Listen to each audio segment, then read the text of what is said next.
And now, please welcome Peterson.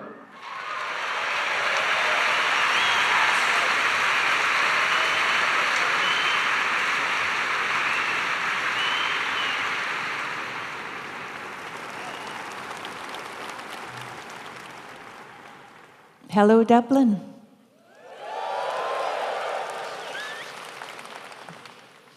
My grandfather was from Belfast, so when I come here, I kind of, yeah, right on. So Dr. Peterson's going to come out here tonight. I'm sure you're very much looking forward to it. I'm looking forward to it.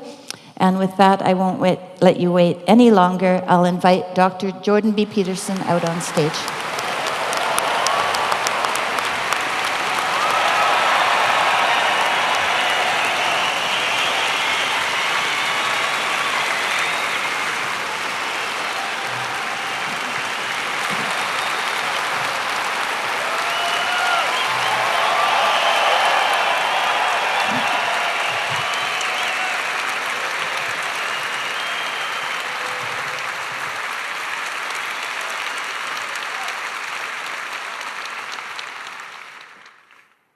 You Irishmen are such an excitable bunch.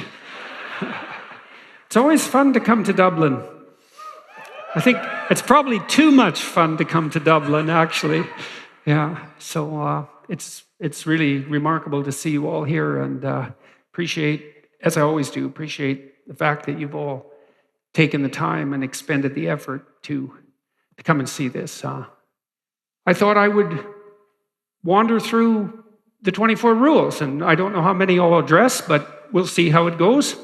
So maybe we'll start with a rule from the first book, 12 Rules. Treat yourself, this is rule number 2. Treat yourself like you are someone you are responsible for helping. That's a hard one. You know, there's an injunction, a moral injunction, that you should treat other people like you would like to be treated yourself. The golden rule, let's say.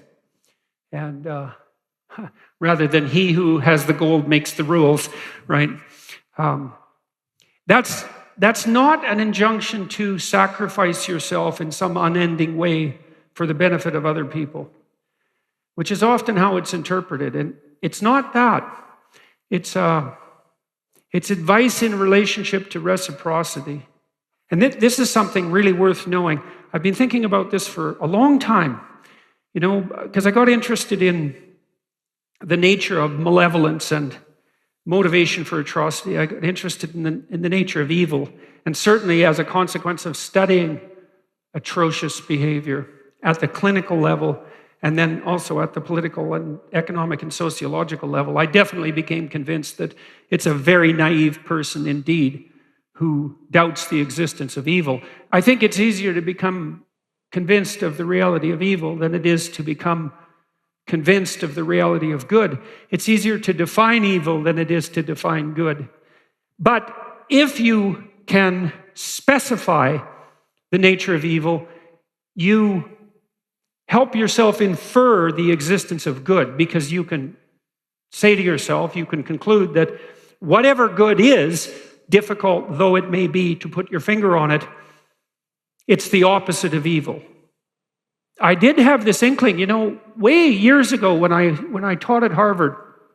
I was teaching about very dark things, about individual motivation for the sort of acts that characterized, say, the worst atrocities of the Holocaust and the catastrophic situation with regards to Stalinist Russia. Those were the two places I focused on the most. And I had this voice in the back of my head always when I was lecturing, very serious lectures, that if I could really manage those lectures properly, I would do it with a sense of humor.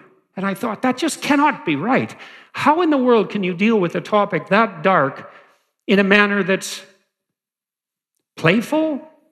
I thought but the voice wouldn't go away. And I knew there was something to it.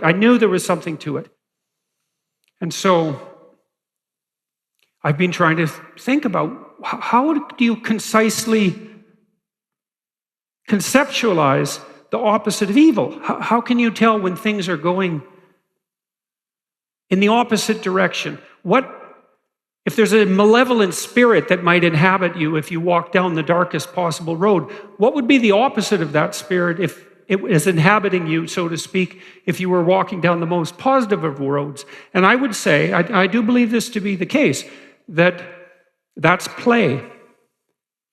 So, children play, and it says that there's a gospel statement that unless you become as little children, you'll never enter the kingdom of heaven. That's a very complicated statement. It means in part to regain the pristine perceptions of wonder that you had as a gift in some sense when you were a child. If you have children, young children, you get to partake in that if your eyes are the least bit open, because one of the things that's absolutely wonderful about young children and having them around, and the way in some sense they pay you for the painstaking care that you need to exercise when you're caring for them, is that they enable you to see the world through fresh eyes and to see things in their untrammeled by cynicism glory. And it's hard to open yourself up to that, especially if you're an adult who's built layers of shells around yourself for any number of reasons. But children offer you that opportunity. And so one of the reasons that you should become as a little child is so that you can see miracles when they unfold in front of you instead of being blinded by your own defensive cynicism. And children can definitely help with that.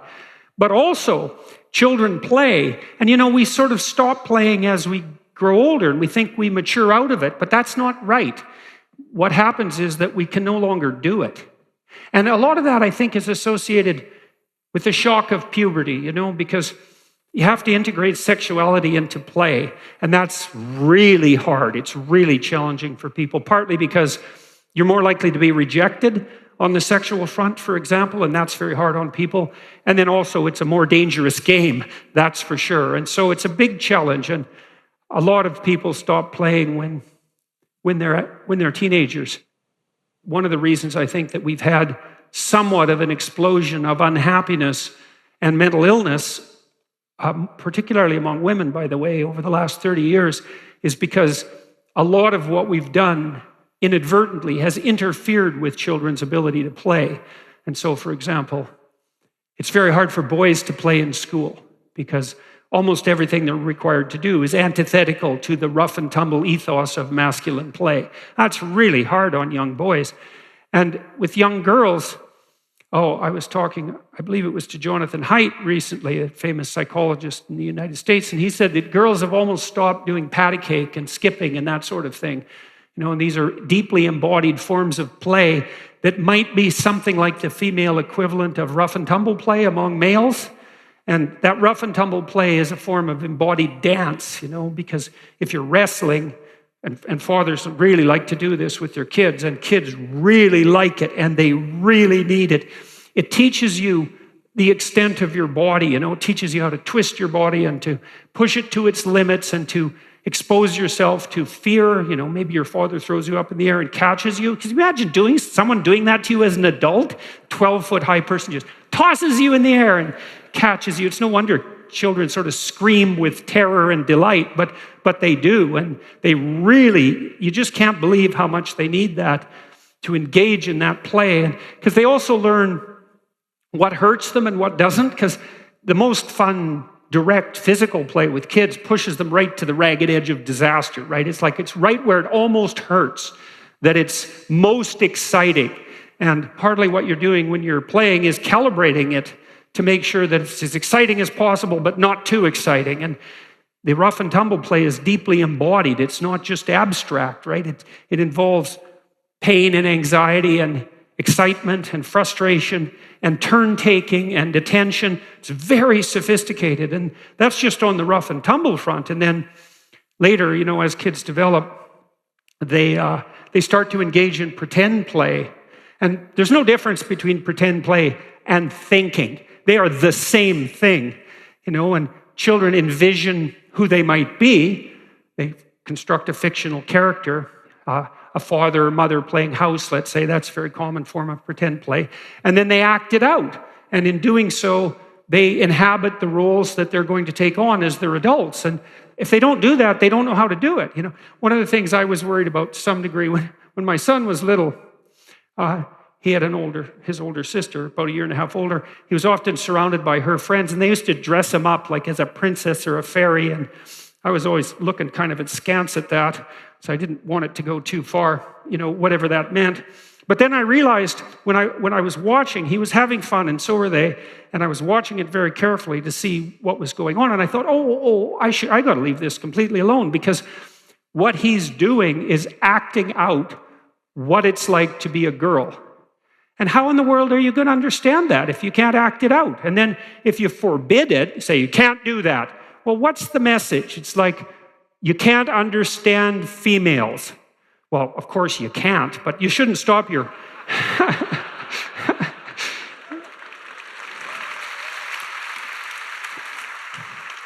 You shouldn't stop your son from trying. That's for sure.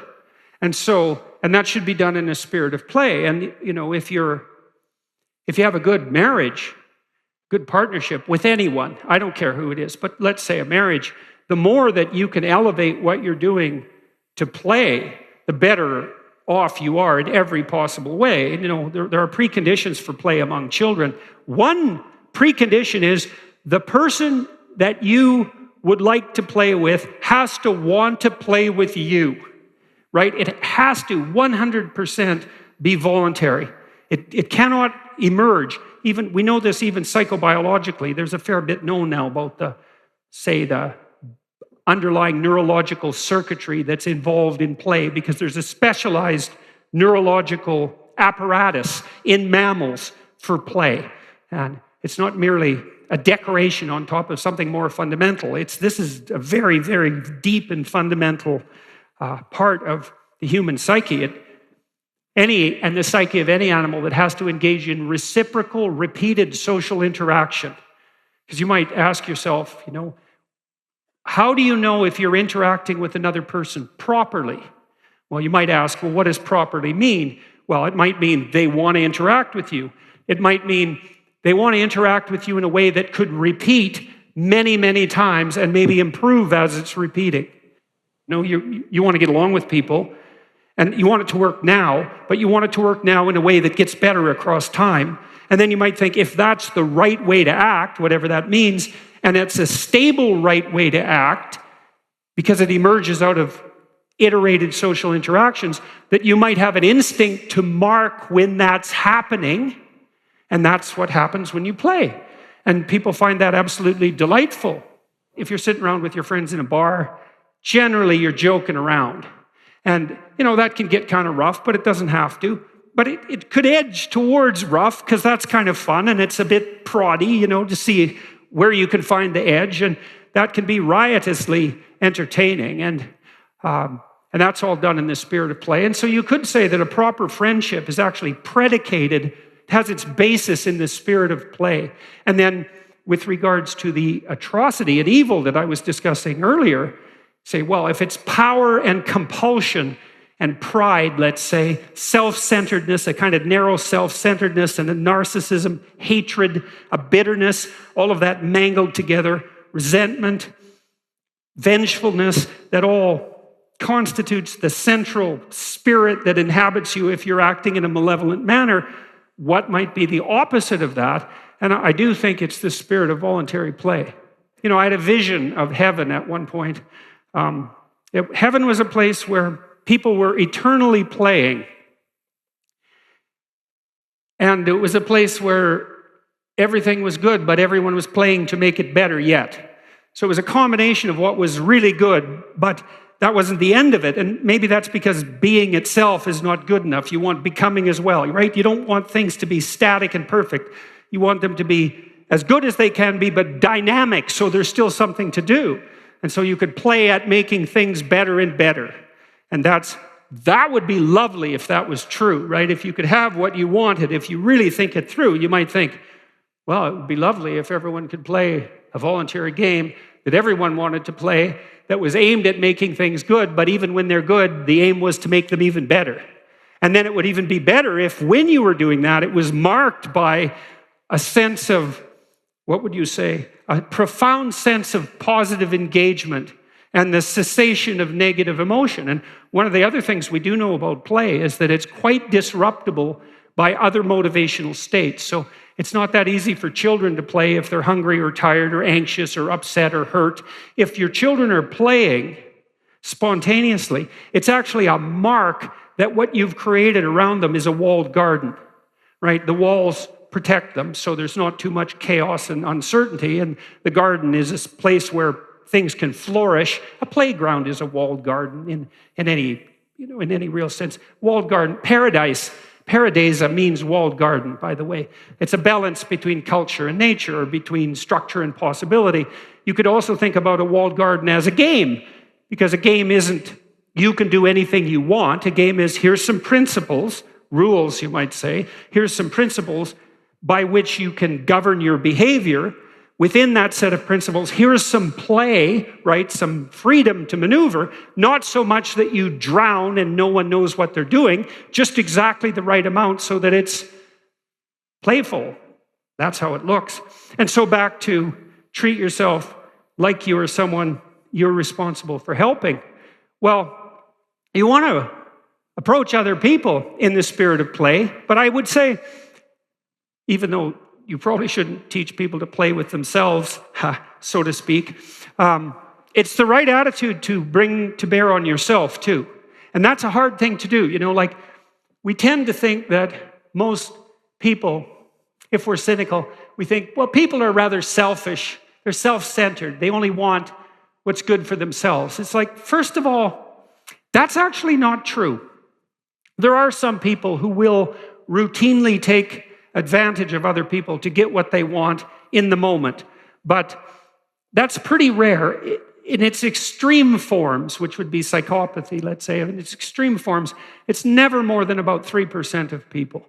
And then around the psychopaths, there might be another kind of cloud of narcissists who are inclining in the same direction but haven't got quite so far. And maybe you could add another 5% on that, depending on the severity. But it's just not the case for most people. Most people have the reverse problem. They treat themselves worse than they treat other people. And why? Well, why would you do that? Well, maybe you treat other people not so well because you think they deserve it. And why would you think that? Well, because things about them aren't as good as they could be. And that they've made mistakes. They've walked off the pathway. They've done things they shouldn't have done. And so you don't treat them as well as you might otherwise. But then you know that about yourself more than you know that about anyone else, right? You have privileged access, if you want it, and even if you don't, you sort of have privileged access to the entire panoply of sins that you're responsible for, and that's a lot. And most people bear a pretty damn heavy burden of existential guilt. And some of that isn't warranted. Lots of times you see people in the Freudian sense who have a superego that's yelling at them too vociferously. One of the things you do in therapy for people who are hyper-conscientious to the point where their own internal voice is a tyrant is you try to moderate that. And so people can call themselves out on their misbehavior too much, but even if you don't do that, generally you have quite a lot of misbehavior, and as a consequence of that, you're ashamed and uncertain about your own value, and so then you don't think you really deserve to be treated very well, and so then you don't. And one of the things you do as a psychotherapist is, a lot of what I did, for example, people sometimes would fall into a situation where they were being terribly accused of some misbehavior by maybe in a divorce case or maybe at work, and I would help them mount a defense for themselves. It's like, we have the presumption of innocence, right? Which is a complete bloody miracle, that presumption. It's such a miracle that our legal system actually starts from that perspective, because it'd be so much easier just to say, you're accused of something? Hell, there's 20 million people in the vicinity. We don't need you. Maybe you're guilty. Off with your head. That's way simpler than, despite the fact that 40 people are coming after you with accusations, we have to assume you're innocent. God. And it's very hard to do that for yourself, to mount a defense. And one of the things I used to have my clients do if they're in such a situation is write out a defense. It's like, treat yourself like you're innocent, just for the sake of argument. We can also do the same thing on the guilt front. Maybe you should make a case when you're in trouble about why you're guilty as well as why you're innocent, to lay out the whole territory, but at least you should defend yourself. And then we might say also, if you think other people are worth taking care of, if you think that other people have value, well, they're individuals like you, and it doesn't seem all that plausible that they could have value and that you don't, unless you're the worst person around, and you're probably not. I mean, you're bad enough, but on average, you're no worse than everybody else. Maybe in your worst moments, you manage to climb to a new pinnacle, but generally speaking, other people are carrying a fair weight of guilt around on their shoulders too. And so if anyone has value, then you do. So what would happen if you treated yourself that way? And this is a dead serious question. And it isn't a matter of thought. Can your savings weather another economic storm? Think about what you've put away for the future. Inflation can render cash worthless, and even real estate can crash, as it did in 2008. During times of economic uncertainty or market volatility, investors tend to flock to gold as a safe haven asset. Its value tends to increase during turbulent times, providing a buffer against market downturns. This is why people are flocking to gold now, and why Birch Gold is busier than ever. Birch Gold understands that navigating financial decisions can be daunting. That's why their dedicated in-house IRA department is there to guide you every step of the way. Birch Gold is committed to addressing your questions and concerns promptly. Their team is always ready to provide answers and clarity. Whether it's about fees, taxes on rollovers, or the timing of the process, they are here to ensure you feel valued and well-informed. Text Jordan to 989898 to talk to one of Birch Gold's experts and claim your free info kit on gold. You'll learn how to convert an existing IRA or 401k into a tax-sheltered IRA in gold. The best part is, it doesn't cost you a penny out of pocket. Just text Jordan to 989898. That's Jordan to 989898 today. There's a gospel statement which is very mysterious. Knock and the door will open. Ask and you will receive. Seek and you'll find. And that, on the face of it, seems utterly preposterous, because could the world possibly be laid out in that manner? That seems too good to be true. And you've asked plenty and haven't received. It's like, yeah, maybe not. Because you got to ask yourself what ask would mean. It might mean something like, well, first of all, you got have your head screwed on straight about who you are. It's like, are you willing to act in your own best interest? And that doesn't mean, are you willing to give rein to your impulsive hedonism? The problem with impulsive hedonism, and that's sort of at the core of what we tend to describe as selfishness. Because a selfish person is an impulsive hedonist who will sacrifice other people to that impulsive hedonism. And the reason I say impulsive hedonism is because it's impulsive because you want what you want right now. And you want it regardless of its future costs. And that might be future costs even for you. When you act impulsively, you go out and you party too much, let's say. You have too much fun. And you're burning tomorrow and the next couple of days to exaggerate the intensity of what you have right now. And that everyone knows, or you learn soon, that that's just not sustainable. You have to treat yourself in the moment in a way that doesn't interfere with how you're going to function tomorrow and next week and a month from now and next year and 5 years down the road. You can't sacrifice the future for the present. If you're an impulsive hedonist, you're not exactly selfish. You're selfish and immature. And you're selfish because it's about you, but you're stupidly selfish because it's about you now. And that's just unwise in every sense of the word. The younger you are, and I mean chronologically, the more impulsive and hedonically oriented in some deep sense you are. 2-year-olds are very impulsive. And that's why we don't let them set up colonies and live independently.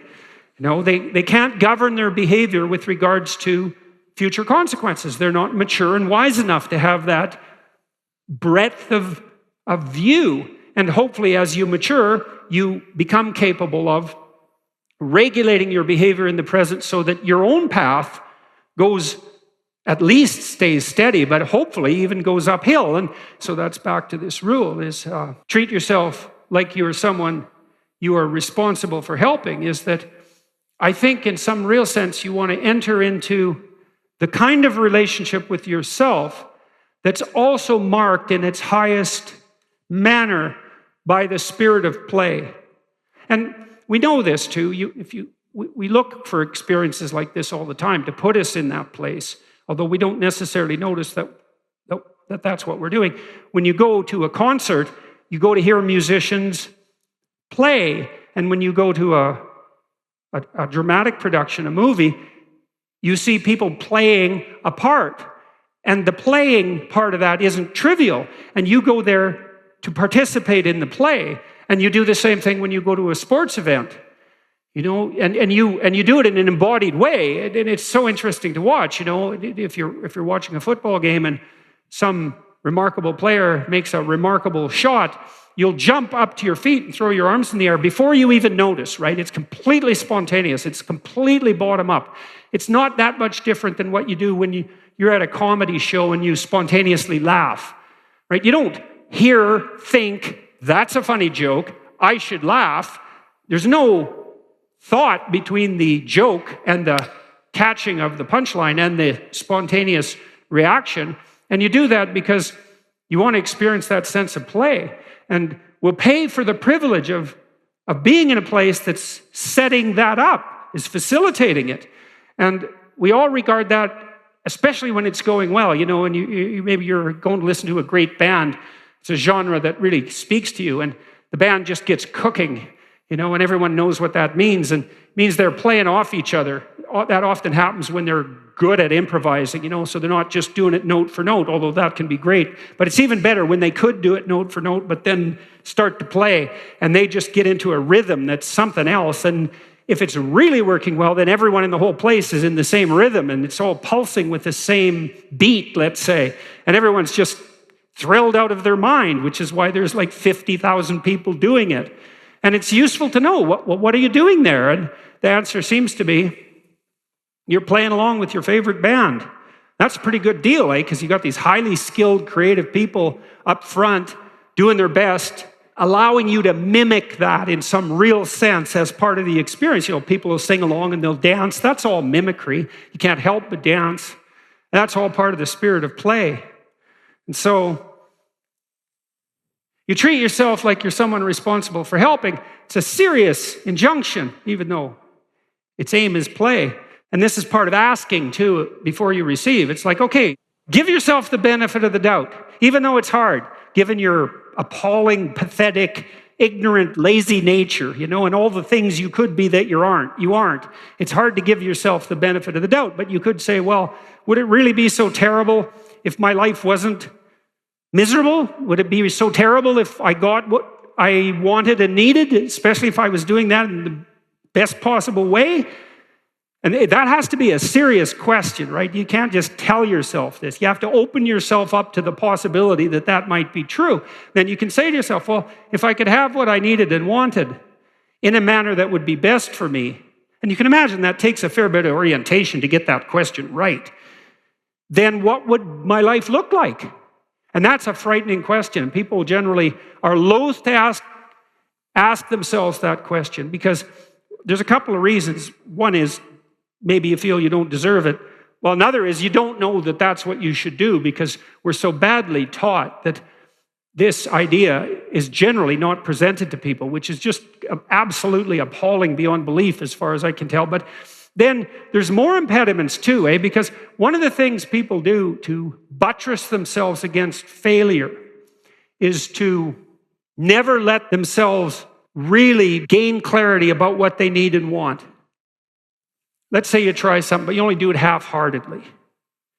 And then you fail, and you think, well, I didn't really fail because, you know, I held a bunch back in reserve, and so I didn't get what I wanted, but maybe had I been all in, I would have. And so you don't have to upbraid yourself too much for the failure. Now, it's a catastrophic way to live, to sit on the fence and to not commit, because instead of risking the possibility of failure, you engage in what's essentially the absolute certainty of failure. Because if you want something worthwhile and difficult, which you probably do if you want to have an adventure and go somewhere, then what's the chance you're going to get it if you're halfway in? It's like, if you can, then you didn't aim high enough, obviously, and that's not going to be exciting or engaging. And so if you're actually pursuing something that would motivate you maximally, you can't be halfway in. But that sort of protects you against failure, because you can tell yourself, well, if I tried, I could have done it. It's like, you tell yourself that 200 times and your life's over. And so I would seriously not recommend that.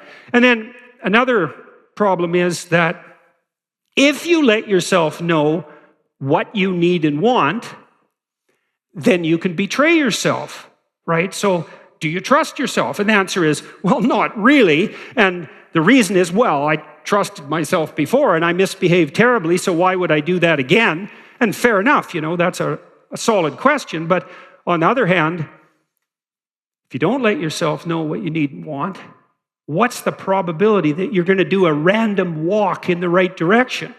Especially given that there's lots of ways to randomly walk, and there are very few pathways to what you really need and want. And so it's an act of faith, and I don't mean the belief in preposterous things. I mean an act of existential courage to ask yourself what you need and want. Imagine you wanted to live without bitterness, you want to live without cynicism, and maybe even more, you wanted to live in something approximating a spirit of play. What would you need and want to make that happen? Well, it's very terrifying to allow yourself to envision that. First of all, because you've made your conditions for failure very clear.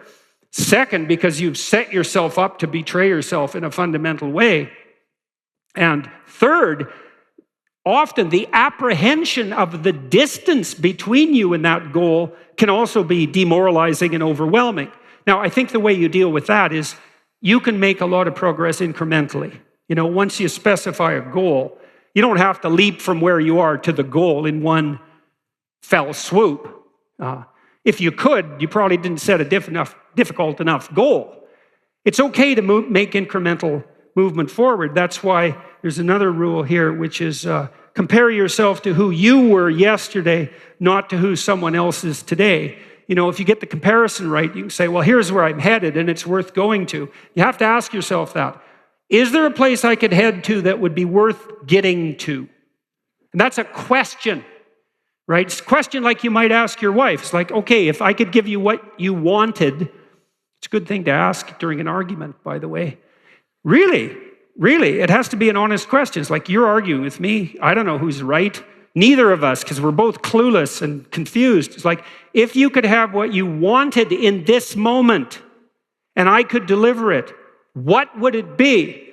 The general answer to that is something like, if you loved me, you'd know, which is not a helpful... How come you know that answer? It's not a helpful answer. It's like, no, I'm too stupid to know what you want, that's for sure. I mean, you don't even know what you want. So how in the world am I going to figure it out? But it's a lovely gift to offer your partner, by the way, the conditions for your satisfaction. But then you have to allow yourself to know what they are, and you have to be acting in your own best interest, and then that exposes you to all these potential calamities that we just described, and that's a big risk, but it's not nearly as big a risk as never getting what you want and need. And that is definitely the alternative. And that's a pathway to bitterness and cynicism and a wasted life. And bitterness and cynicism, that's just where that starts. It gets way worse as it compounds. And so it's very useful to treat yourself like you're someone you're responsible for helping. And it is very useful to compare yourself to who you were yesterday, not to who someone else is today. There's no way of interacting with someone, including yourself, that's more productive than to give targeted reward where credit is due, to give credit where credit is due. And you might say, well, how can I treat myself well, given that I'm nothing but the embodiment of serpentine what would you call it, errors and sins? And the answer is, well, if you're a little better than you were previously, that's something. Really. And maybe that's what you want to see in your kids, right? I mean, you don't want to push them too far. You don't want to punish them if they haven't made huge leaps forward developmentally. What you want to see is incremental progress that requires some effort. And that's actually what your kids really love too. If they're playing hard, they're on the edge, they're pushing themselves to develop their skills, maybe they're playing a sport, they're pushing themselves to move incrementally at the optimum rate. That's another thing that play indicates, by the way. That's so cool to know too. Play signals that you're pushing yourself forward at the optimal rate. Because you can't stay static, and you can't absorb too much change at once. How do you know when it's right? Well, it's engaging, it's meaningful, but at the highest level, it's something like play. When you're playing a sport, you want to play against someone who's approximately the same level of skill as you, or maybe a little beyond, right? If you're playing a game with someone who's approximately your equal, and you're pushing each other exactly enough to facilitate optimal movement forward. And that's actually a very good conceptual scheme for apprehending the nature of a marriage. So I found out from Ben Shapiro, interestingly enough, that there's a translation in the King James Bible of God's description of Eve before he makes her. It says, the King James Version says that God says he's going to make Adam a helpmeet. And that's an archaic word, right? No, you don't call your wife your helpmeet generally, or you're going to get a slap probably if you do. But my point is, it's an archaic term. The biblical language means something like beneficial adversary. And that's very nice, It's very nice because a beneficial adversary would be someone that you're pushing against and that's pushing against you exactly the right amount. And there's this phenomenon that's known neurologically called opponent processing. And a lot of the manners in which we make difficult and calibrated decisions neurologically involves two systems working in counterposition to one another. So imagine I want to move my hand smoothly as possible. That's pretty smooth, but I'm shaking a little bit and it's a bit jerky because I'm using voluntary systems to move my hand and they're a little imprecise. If I want to move it perfectly, I go like this. And then I can calibrate it unbelievably precisely. And that dance that you have with your partner, that's what that's supposed to be, optimized opponent processing. So imagine why. It's the same as free speech in some real sense. It's a manifestation of the logos, that optimized adversarial process. Why? Well, think about it this way. Imagine you have a child, or you have 3 children. They're all quite different, because children tend to be quite different, even if they're born in the same family. And so then you might ask yourself, well, how should we treat our children? And the answer is, well, they're different. So is there a rule? And there are some guidelines and principles. I had one in my book. Don't let your children do anything that makes you dislike them. That's a good rule to turn to. How do you know if you're not being a tyrant? Your children act up and they annoy you. Maybe you're just mean. Or maybe they never annoy you, but they annoy everyone else, in which case you're not mean enough. And I mean that definitely, because if your children never annoy you, but they annoy everyone else, then they won't have any friends. And then they're in real trouble. But your children are different, so how do you know how to calibrate your response to them? And the answer is, well, you push back and forth against your wife or your husband. And you maybe one of you is a bit more encouraging and one of you is a bit more sheltering. That's often the masculine versus feminine roles, although that can intermingle, But generally, those are associated with justice in some sense, and encouragement with masculinity, and mercy and tenderness with femininity. Probably because women have to care for infants, and so they tilt more towards that end. In any case, you have to calibrate that for each kid. And the only way to do that is to push against each other, right? Because how else are you going to do it? There's no rule, and it's a dynamically changing situation. And you're too clueless and blind on your own to do it properly, but maybe the two of you, ironing out each other's kinks in some sense in this constant dance, oriented as you might be to the optimal development of your children, who you hypothetically love, maybe you can calibrate a moving target by pushing on each other back and forth. And maybe if you do that optimally, then it manifests itself as something like play. And you know that happens because you take your kids out. Hopefully this happens at least sometimes. You take your kids out to the beach or something like that, and you have a great day.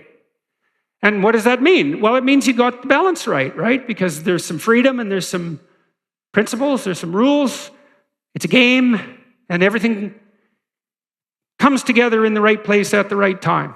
And you think, that was a good day. And you think, yeah, every day could every day be like that? And maybe that's too much to ask for every day, but it's something to aim for, and it's something to try to foster, and it's something to know consciously, that playful engagement, that's a marker of the highest form of being. It might be easy to just toss all of your discipline to the side for the summer, but a life of greatness doesn't happen by taking the easy route. The Hallow app offers an incredible range of guided meditations and prayers that are designed to help you deepen your spirituality and strengthen your connection to God. With Hallow, you can embark on a journey of exploration, diving into different themes and types of prayer and meditation. From gratitude to forgiveness, each session offers a unique experience, sparking your curiosity and deepening your spiritual understanding. You can choose different lengths of meditation to fit your schedule, whether you have a few minutes or an hour. With its user-friendly interface and hundreds of guided meditations, the Hallow app has quickly become a go-to resource for people seeking spiritual growth and healing. You can download the app for free at hallow.com/Jordan. It allows you to set prayer reminders and track your progress. Hallow is truly transformative, and it'll help you connect with your faith on a deeper level. Don't lose your prayer habits this summer. Maintain your peace and deepen your relationship with God. Download the Hallow app today at hallow.com/Jordan for an exclusive 3-month trial. That's hallow.com/Jordan. So that's 3 rules. So we could talk a little bit more about do not let your children do anything that makes you dislike them. That's a tricky one. And people are afraid of their children, especially modern people, because they're afraid that they're going to interfere with the flowering of their creative potential or something like that. And fair enough, because there is something remarkable about the potential that you see in children, but they're also, wild and unconstrained in their activity. And so that possibility has to be harnessed in some sense. And I think the right way, again, to conceptualize that is not so much that the child is moving outward and trying to be creative and free, and all society does is constrain that in some sort of patriarchal or tyrannical manner. I think that's a suboptimal solution. I think what you do instead is you channel that creative possibility into something like well-regulated games. And a game has to operate by principles and has to have a certain degree of predictability, right? So there's some order there. But if you have your disciplinary routines optimized, then much of what governs the household is something like play. And I can make a technical case for that. So children of 2 years old, they really can't play with other children. And by the time a child is 2, he can or she can do something like play with a truck, right? It's a very abstract thing to do because a little toy truck, that's not a truck, right? That's a representation of a truck. And when the child is playing at driving the truck, they're not driving a truck. They're formulating a very complex representation of the world and acting out a potential role. It's very sophisticated. When a girl plays with a doll too, she's not playing with a baby, obviously. She's practicing doing that.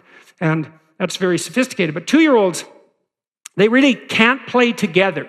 And the great developmental psychologist Jean Piaget made much of this. He was a real genius because Piaget was the first person who really understood that the proper basis of social order is play. And that the reason children play is because they're practicing taking their optimal place in the social order. It's crucially important. And then any social order that isn't predicated on the spirit of play is suboptimal. And that's also very much worth knowing. If you're a business person, a good one, you pretty much only want to enter into business arrangements with people who can play fundamentally, because otherwise you have to connive or use force or, get paranoid about whether or not they're holding up their end of the bargain. And it's so dull and it's counterproductive. What you really want is you want to have something to offer, something valuable, and you want to go to someone and say, look, this is what I've got. And they say, well, this is what I've got. And then you say, well, look, if we put the two things we've got together, here's a bunch of things we could do that would really be good, and that would be good for both of us, and in a way that we couldn't do apart. That's a pretty good deal, so it's probably worth a bit of time and effort. So back to the 2-year-olds. They can't play together. So maybe you put two 2-year-olds in a room, and maybe they both want to play with the truck. They'll fight. And maybe one wants to play with the truck and one wants to play with a doll, let's say, and then they'll play side by side. And if you're a casual observer, you think the kids are playing together, but they're not. They're just in the same room. They're not playing together until they're playing the same game. And that really doesn't start to happen until they're about 3. And when they're about 3, and this is where pretend play really starts to dawn, mutual pretend play, they'll do things, they engage in dramatic play, they'll do things like a boy and a girl, they'll say to each other, do you want to play house? Which is a pretty bloody fundamental question when it gets right down to it. You're going to be asking women that for the rest of your life, badly or well, and you might not know that that's what you're doing. And in which case you're probably doing it badly. But that is what you're doing, and so kids are practicing that, and the rule is the girl has to want to play. That's a good rule. You could stamp that on your forehead. The girl needs to want to play. And in any case, at about 3, kids start to be capable of negotiating a shared play space. And by the way, just to be clear about that, that's no different than negotiating an identity.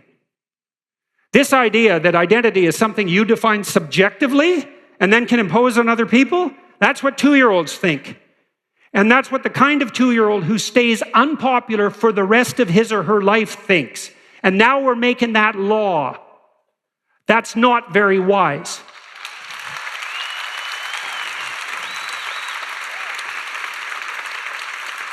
And then the other way that you can tell that's 2-year-old behavior is that if I don't accept the identity that you're imposing me on subjectively, you'll have a tantrum. It's like, yeah, I knew you were 2, and now you just proved it. And I'm actually kind of sad about this, because one of the things I have noticed as a clinician is that a lot of this emergent identity confusion that particularly characterizes adolescents, and at the moment, particularly adolescent young women, is likely a consequence of stymied childhood play. It's awful and it's causing a lot of trouble, but there's something about it that's really sad. In any case, at 3, a child who's developing along an optimal trajectory is now capable of inviting someone else to play, someone at about their developmental level, and if they're optimally skilled, which means in part that they have parents who haven't paved the pathway for them to misbehave, right? Have taught them to some degree about how to take turns and how to be careful with each other, then at 3, they're ready to play with other children. And then what happens if they're optimized play partners is that they make friends. And then the friends socialize them. So parents are not the primary source of socialization after the age of about 4. Peers are. That's partly why adolescents are so absolutely obsessed with what their peers think of them, which is appropriate, even though it can go too far, is because your peers are going to make up your society, right, as you all mature together, and you have to adapt to the circumstances of your peers, and the parents should pave the road for that adaptation, but you make friends, and then your peers play with you, and they socialize you optimally. And if that doesn't happen by the time you're 4, then it never happens. There's a huge psychological literature on this. If you're alienated from your peers at age 4, as far as we know, there's nothing that can be done to fix that. You're permanently alienated. And so you're already in jail in some real sense. And then that just gets worse as you mature. That's one pathway to lifelong-term criminality. Aggressive 2-year-old, male usually, doesn't get socialized between the age of 2 and 4 because aggressive males are harder to socialize. Doesn't make friends, done. And the reason seems to be that, well, imagine that at 4 you need to start making friends. And because you make friends, you start to develop more and more social sophistication. But then imagine you don't make friends. You're already so far behind that you don't make friends. And now all your peers are skyrocketing forward. And so you just fall farther and farther behind, and you get more alienated and still using 2-year-old aggression to solve your problems, and more bitter and more cynical and more jaded, more isolated. And of course, that's not going to do wonders for your popularity. And so it's a very bad positive feedback loop, and it starts very early. In any case, why should you not let your children do anything that makes you dislike them? Well, first of all, let's say you is the wife and the husband together, right? Because if your kid annoys you, well, maybe you're having a bad day, or maybe, your father was too tyrannical to you and you have some of those proclivities, or maybe on the more maternal side, you're willing to let your kids run roughshod all over you and not to stop them. But the two of you together, you might ask each other, hey, honey, that kid's annoying me. Is that kid annoying you? It's like, yeah, as a matter of fact, that kid's annoying me too. It's like, well, either we're both crazy in the same way.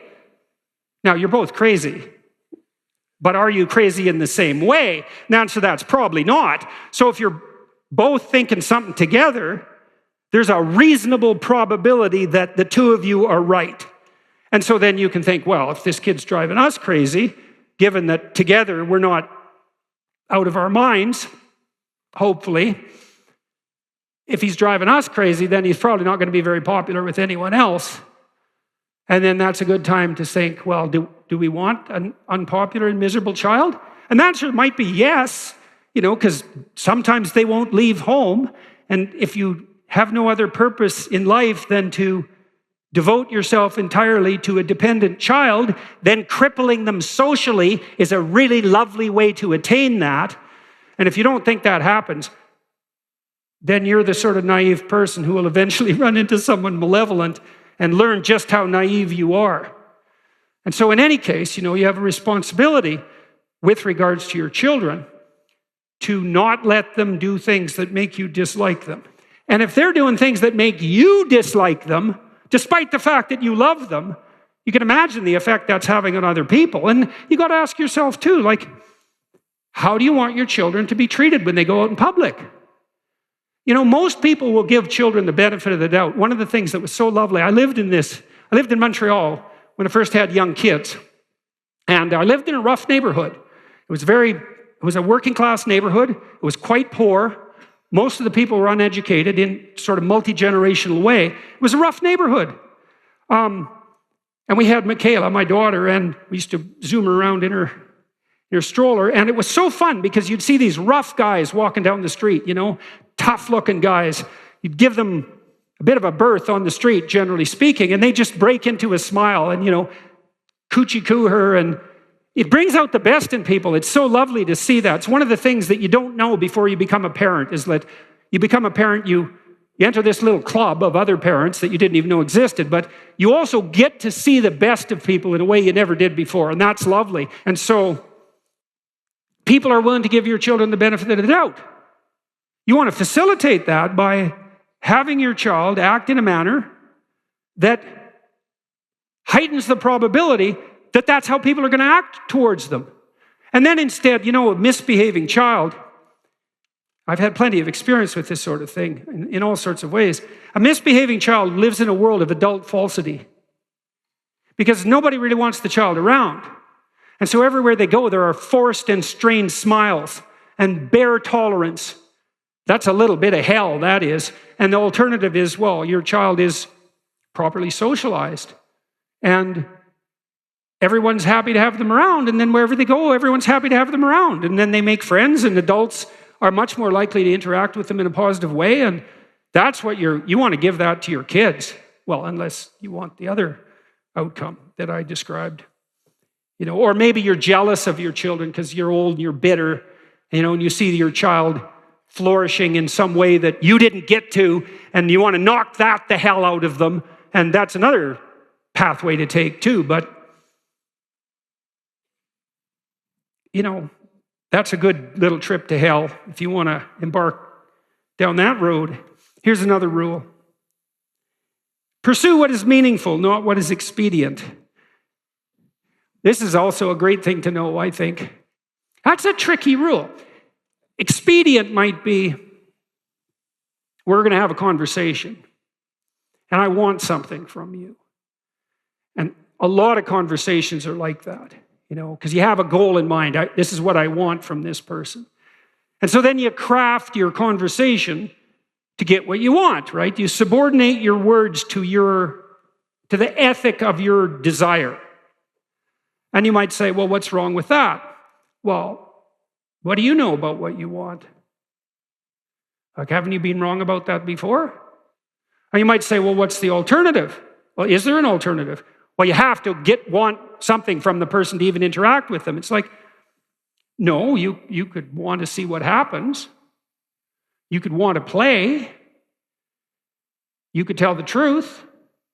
That's an interesting thing to do, because you don't know what's going to happen if you tell the truth, that's for sure. You could let go of what you want and just say what you think. And you could presume, and this is an act of faith too, that the truth does set you free, and that the truth that's spoken properly makes out of possibility the order that is habitable and good. And then you could just tell the truth, and you could see what happens, and that would be an adventure. And that's better than expediency, partly because maybe you're wrong about what you want.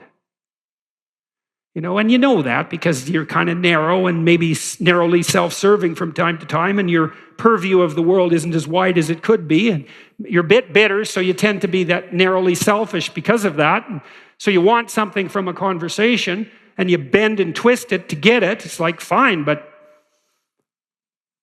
maybe you'll get something you don't want. Or worse, you'll get something that's positively bad for you. That happens a lot. And so part of the reason there's a deep moral injunction to tell the truth in a religious sense is because there's a hypothesis behind that, which is there isn't anything better that can happen to you than what will happen to you if you tell the truth. Now, that might be hidden from you because sometimes if you tell the truth, and I don't mean to blurt everything out carelessly, like this is a sophisticated thing to do. It's not careless. It doesn't mean just say any old thing that pops into your head. Are you struggling with back taxes or unfiled returns this year? The IRS is actively escalating collections by adding 20,000 new agents. In these challenging times, your best defense is to use Tax Network USA. Along with hiring thousands of new agents and field officers, the IRS has kicked off 2024 by sending over 5 million pay-up letters to those who have unfiled tax returns or balances owed. These guys are not your friends. Don't waive your rights and speak with these agents independently, without backup. Tax Network USA, a trusted tax relief firm, has saved over $1 billion in back taxes for their clients, and they can help you secure the best deal possible. Whether you owe $10,000 or $10 million, they can help. Whether it's business or personal taxes, whether you have the means to pay or are on a fixed income, Tax Network can help resolve your tax burdens once and for all. Seize control of your financial future now, and don't let tax issues overpower you. Contact Tax Network USA for immediate relief and expert guidance. Call 1-800-245-6000 or visit tnusa.com/Peterson. Turn to Tax Network USA and find your path to financial peace of mind. That's tnusa.com/Peterson. You have to be judicious with the truth. But the notion would be, if something emerges as a consequence of engaging truthfully, and it doesn't seem to be going your way, wait. There's more to the story to unfold, because how do you know if it goes your way or not? Over what time span are you calculating this? Because sometimes things can go pretty badly initially and then much better as they progress. And lots of times the truth has that effect, because you reveal something that's maybe disturbing or shocking even to yourself and to others, and it causes waves, especially if it's a deep truth, and that destabilizes everything. It's like, yeah, but maybe that's preferable to a false peace. You can't find out if it's true without doing it. You're not going to gather the evidence beforehand. So that's the truth side of it. Meaning, pursue what's meaningful instead of what's expedient. It's another hint like the spirit of play, about the pathway. The yin and yang symbol, the famous symbol, it's two serpents, one black, one white, head to tail. Inside the black serpent, there's a white dot, and inside the white serpent, there's a black dot. And the representation is something like the world of your experience is made up of chaos and order. And order is where you are when things are going according to what you want. And chaos is everything that can come in and disrupt that. And both of those can be positive and negative. Too much order, tyranny, right? Too much chaos, nihilistic uncertainty. Optimized balance. So let's think about what the optimized balance would mean. You have a structure of perception and conception that you inhabit. It's orderly, reasonably orderly. Orderly enough so that when you inhabit it, most of the time things are going the way you want them to go. But things change and shift, and you don't know everything you should know. So you can't just stay where you are with a good thing. You have to expand.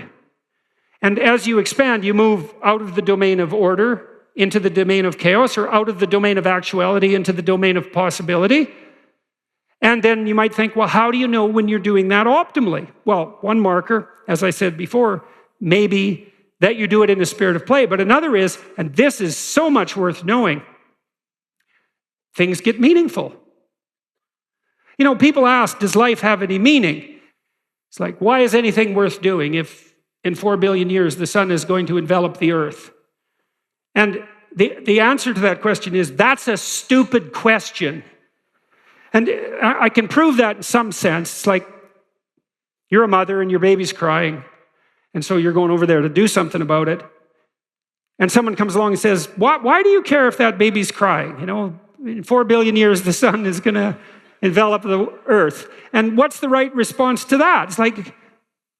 It's something like, go away. Are you out of your mind?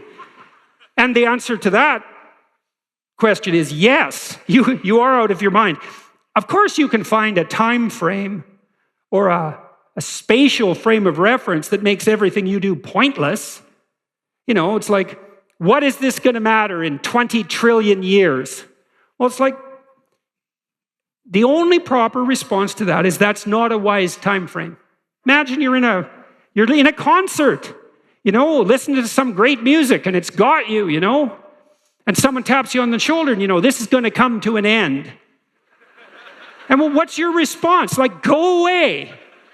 And that's the right response to that voice in your head that does those things to you, which says, you're engaged in something, and a nihilistic thought comes out. Well, what's the point of this, given, how unbearable the world is in the current political situation, and the fact that we're inhabiting some ball of dust on the edge of some fringe part of the cosmos, and that everything's dead and material. It's like, get thee behind me, Satan, right? Really. It's not a mark of wisdom.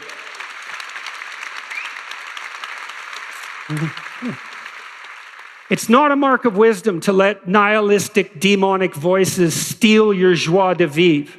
That is not a mark of wisdom. And you might object, well, at least it's not naive. It's like, yeah, cynicism might be preferable to naivety, but it doesn't hold a candle to wisdom. And that's worth knowing too. Because once you've been hurt and you're cynical, there's no going back to naive. But there's no point in staying at cynical. And there are degrees of courage way beyond cynicism.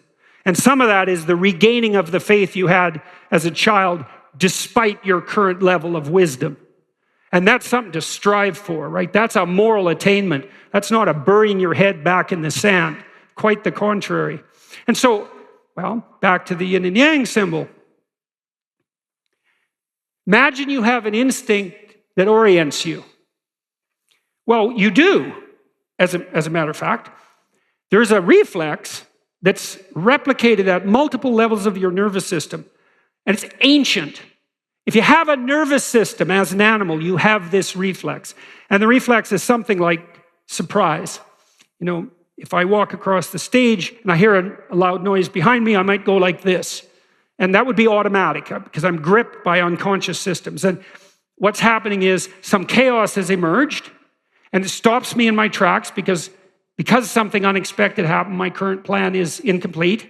and then I'll turn and orient towards the place of the disturbance.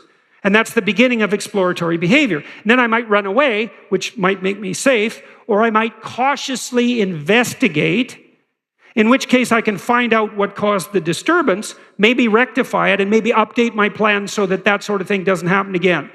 That's a better approach. In fact, that's the optimal approach.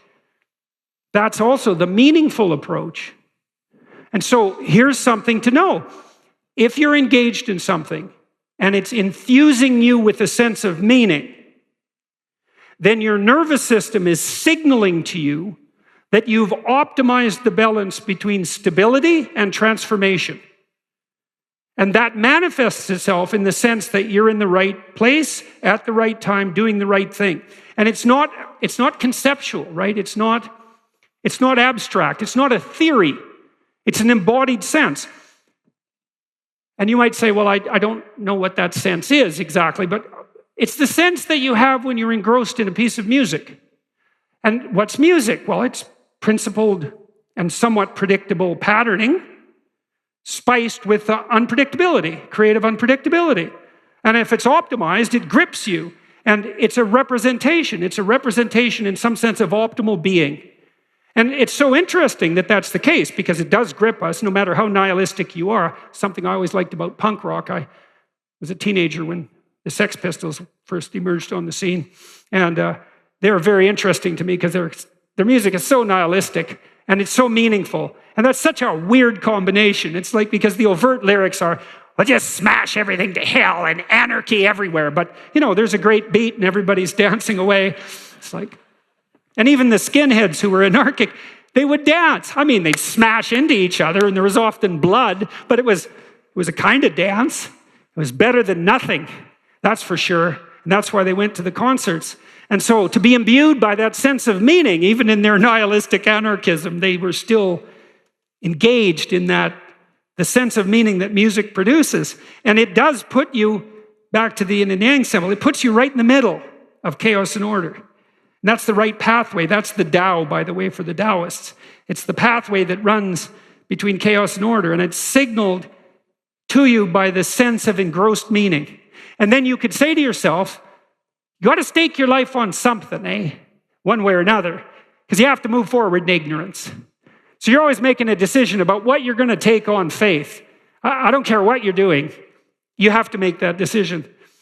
Well, what if you staked your life on the intrinsic value of sublime meaning? How would that be? Well, you'd have to act it out to find out. But you do get hints, if you're gripped by something beautiful, it does that. Something artistic that's deep. If you're gripped by literature that stretches you, it does that. A movie that engrosses you does that. Almost everything you do that's entertaining does that. When you're at a sports event and you're watching someone stunningly skilled do something incredibly difficult, that puts you in the same place, that stretches you out and produces this intimation of meaning. And then you might say as well, and this would be lovely if it was true, and I do think it's actually true, which is really quite something, is what's the best antidote to pain? And you might say, well, pleasure. It's like, yeah, that's not going to be forthcoming that much when you're in pain. And then pleasure per se has its own vices, let's say, that's for sure. How about meaning as the antidote to pain? How would that be? Then you might think, well, where do people find meaning? Well, they certainly find it in aesthetic pursuits and artistic pursuits, in the domains of literature and art, beauty, all of that. But people also find meaning in responsibility. And that's something we've forgotten to a degree that's almost incomprehensible. If you're ever really ill, which you will be, if you're ever really in pain, which you certainly will be, if you're ever faced with hellish circumstances, which you certainly will be, you might ask yourself, well, what do you have under those circumstances? And maybe if you're fortunate, you have someone to play with. And maybe if you're fortunate, you have the meaning of your responsibilities. And even if you're the sinner who's produced the hell that's around you, and you can say to yourself, yeah, but I've been a good servant to my wife, and I've been a good father to my children, and my family's been a credit to the community. And I've taken on some community responsibilities to try to set the broader world around me right. And I've shouldered my civic duties. And as far as I've been able to, I've been a good person. Then maybe while you're suffering, you don't have to scourge yourself with all your sins at the same time. And that's something, man. And maybe in that situation, that's all you're going to have. And that might be the difference, not only between life and death, but between hell and life. Because there are worse things than death, that's for sure. And so,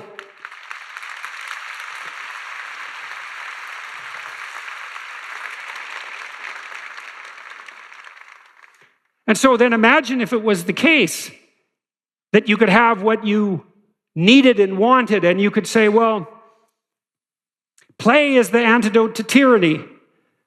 That'd be lovely. And meaning is the antidote to pain and cynicism and bitterness and social discontent and discord. And so then your life could be meaningful play.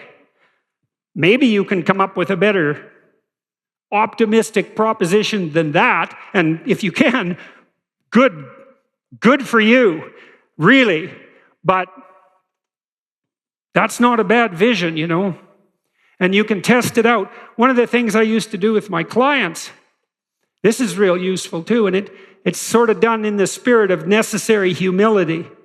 So imagine your life isn't everything it could be. That's generally not that hard to imagine. But then also imagine that there's some variation, you know, week to week, is that maybe you're pretty damn miserable, but sometimes you're unbelievably miserable, and sometimes you're just sort of miserable. And that's not great, but at least there's some variability. One of the things you might do as a clinician, or as a friend, or as a partner, is say, well, exactly what are you doing when you're less miserable? And what are you doing when you're more miserable? Don't think about it. Watch. Like you're watching someone you don't know. This often happens with depressed people. So one of the problems with depression is it's a positive feedback loop, eh? Because you get depressed, and then you stop seeing your friends. And even if you're introverted, there's friends you want to see, at least one-on-one, at least now and then. So now you start to isolate yourself, and then you get more depressed. And then you isolate yourself more. And then you get more depressed. It's downhill spiral, you know. It's not good. A lot of forms of mental illness are positive feedback loops that spiral out of control. So one of the things you might do with a depressed person, they come to see you, if you're a therapist, you might say, look, just for the next week or 2 weeks or so, I want you to just keep a mood record.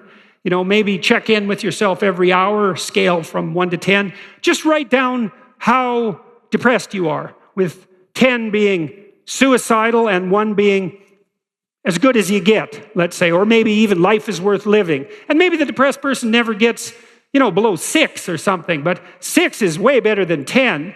And then they come back and you look and you think, oh, look, every time you were at 6 instead of 10, you were with this particular person or this set of people, or maybe you're working in your garden.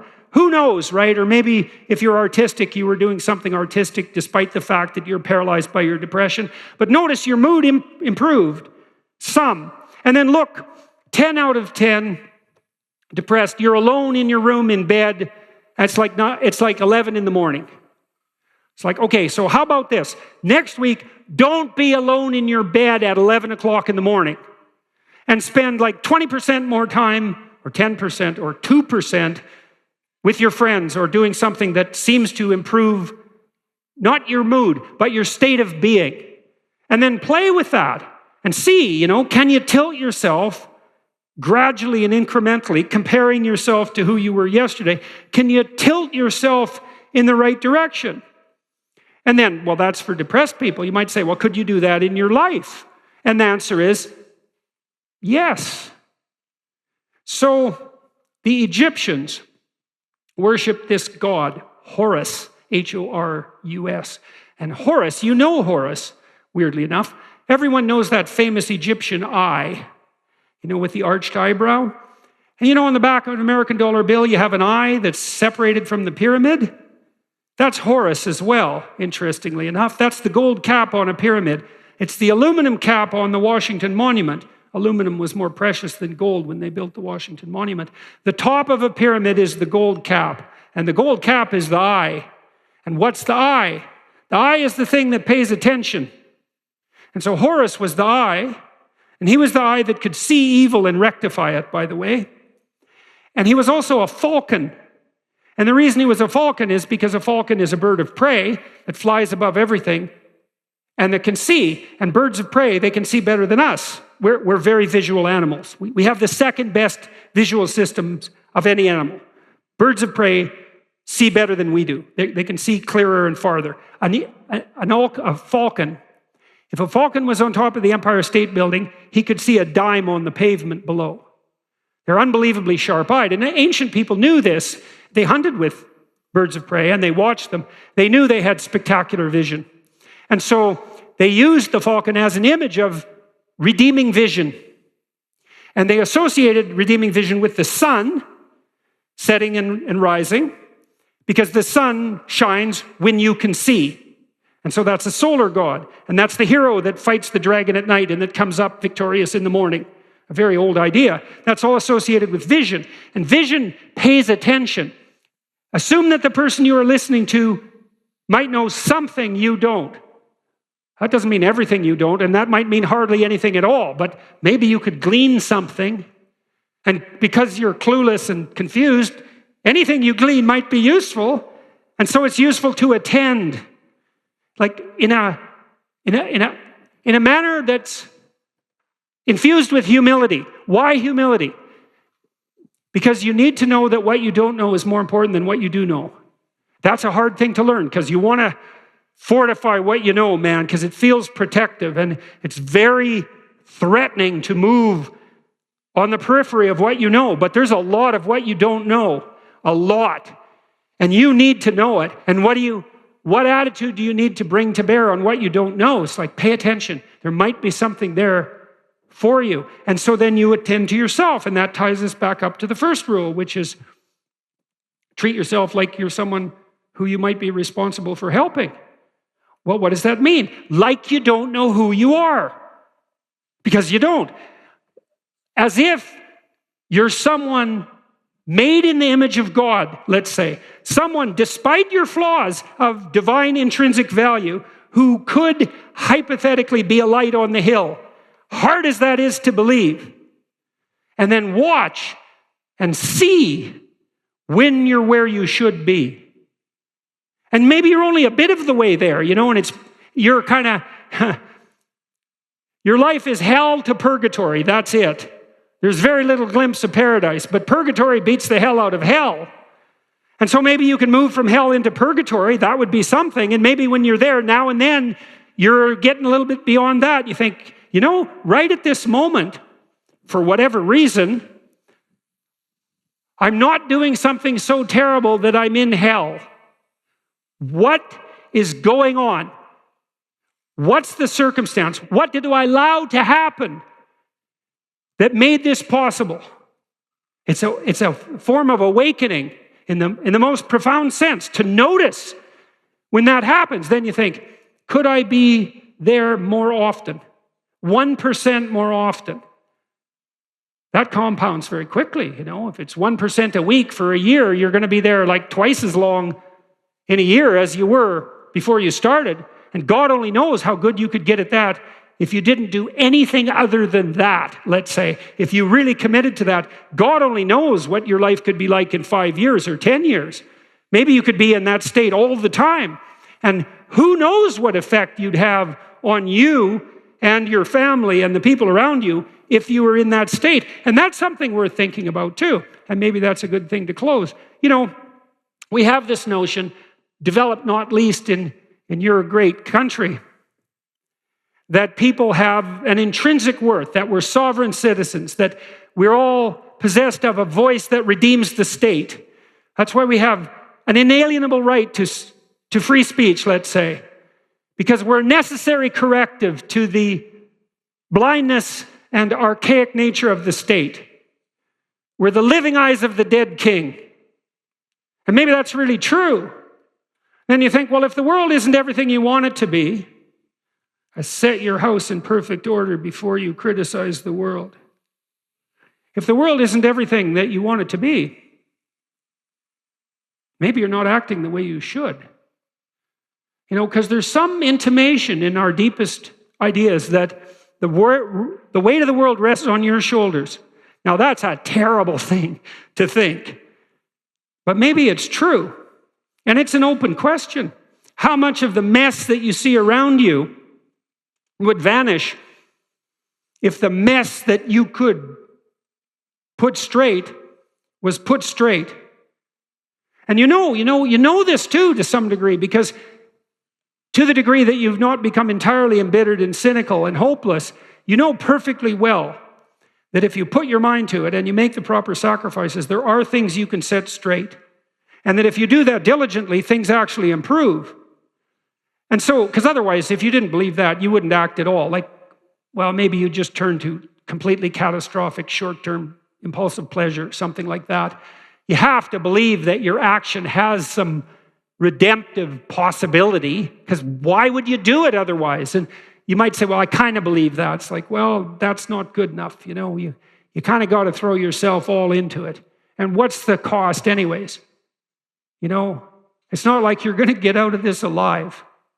So you're pretty much all in, whether you want to be or not. And maybe if you were voluntarily all in, things would be a lot better than they are. And that's an exciting thing to try to find out. If you allowed yourself to be guided by the intimation of meaning. And I mean defined on your terms in some real sense. If you swore that you do your best not to use deceit and instrumental manipulation, if you decided that you were going to put things straight, what do you think might happen? And I'll close with one observation. I read something very terrifying by one of the thinkers who've influenced me the most, Carl Jung, the great Swiss analytic psychologist. He said something very interesting at the end of World War II, apprehending the terrible specter of the atom bomb and the unbelievable destructiveness of the Second World War. He said two things. One was, we'll be most threatened in the future, not by natural disasters or even sociological disasters in some sense, but by pathologies of the psyche, by pathologies of the spirit. Because we become so powerful that our proclivity towards unnecessary insanity, in some sense, poses the greatest threat to us. And I think that's true. And he also said something that's even more terrifying. He said, any unconscious conflict that you don't make conscious and resolve will be played out in the world as fate. So let me unpack that for a minute. Imagine you're a man or a woman and you've got something against the opposite sex. You've got an animus against women, or you've got a bad attitude towards men. You think the men deserve it, and when you interact with them, they act in a way that makes it look like they deserve it. Same on them with regard to women. Then maybe you have this experience where you have the same bad experience with like 5 women or 5 men. It's those men, it's those women. It's like, well, what's the probability of that? Let's say there's 5 and you, that's 6. It's a 1 in 6 probability that it's them, and a 5 in 6 probability that it's you.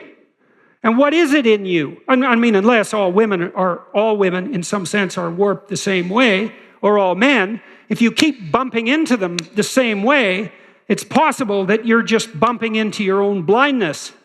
And you better hope that's true, because if it's women and they're giving you a rough time, what are you going to do? There's a lot of women. If it's you, hooray, you might be able to rectify that. And so you might say, well, you have an unconscious conflict, a complex in relationship to people of the opposite sex. That's true for almost everyone. And if you don't make that conscious, you act it out. Maybe get more irritated at certain things than a reasonable person would. And that starts a whole chain reaction. Who knows how it's going to manifest itself? If you made it conscious and resolved it, it'd go away. Okay, so now we're in a situation where things are starting to teeter around us socially, as everyone can feel. Well, how catastrophic is that going to be? How catastrophic are we willing to let it be? How catastrophic do we want it to be? to teach us what we won't learn voluntarily? I would say, well, we're going to find out. And here's a question you could ask yourself. If you let enough of an internal catastrophe strip you of all your inadequacies, maybe you don't need an external catastrophe to teach you the lesson.